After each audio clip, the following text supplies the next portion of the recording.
Bonjour tout le monde. Aujourd'hui, ce que je vais faire, c'est vous expliquer le projet final. Dans ce projet final, ce que je vais vous demander de faire, c'est une application iOS qui va nous permettre de générer des factures. Donc, en gros, le principe est assez simple. Donc, on va avoir deux champs texte ici en haut. Est-ce qu'on va mettre les différents items et le montant?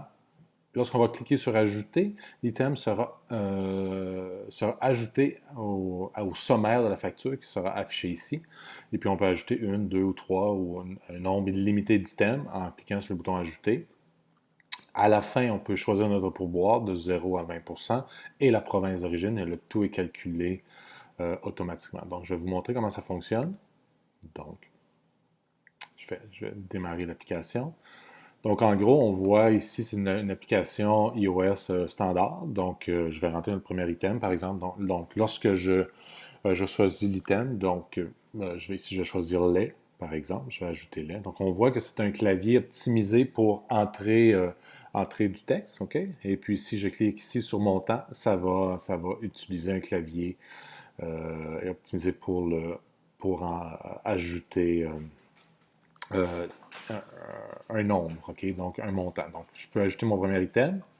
Et voilà, donc on voit que maintenant que le lait est ajouté à 12 $, on voit que le sous-total est 12 $, la TVH est calculée automatiquement, et le type est à 0% et le total est de 13,56. Je pourrais aller ajouter un deuxième item, OK? Et par exemple, dire j'ajoute une item ici à 8 $, et si je fais ajouter, OK? Donc, je dois faire une validation de mes champs. Donc, je dois m'assurer que le champ ici est un champ texte avec des données et que ici, c'est un champ décimal. Donc, il faut faire la validation, s'assurer que tout est correct. Donc, si je vais ajouter, par exemple, un café,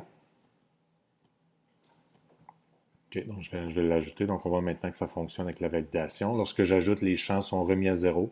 OK, donc c'est facile pour moi de faire ça. Donc, on voit maintenant le sous-total est de 20 $. Je peux choisir ma province, soit le Québec ou l'Ontario. On voit que les taux de taxes sont différents. Donc, référez-vous à l'unité 1 vous devriez pouvoir utiliser une bonne partie du code que vous avez fait à l'unité 1 pour calculer la TPS, la TVQ pour votre projet.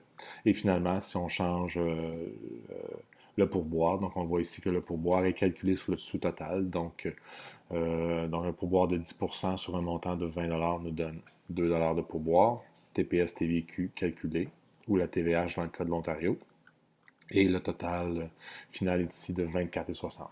Finalement, à la fin, on a un bouton C qui nous permet d'effacer la facture et pouvoir recommencer de nouveau. Donc, je clique sur le C, tout disparaîtra. Et voilà, ma facture est redevenue à zéro. Donc, vous devez maintenant construire cette application-là et nous la soumettre. Et c'est votre projet final pour l'unité 2. Bonne chance, merci beaucoup, bonne journée.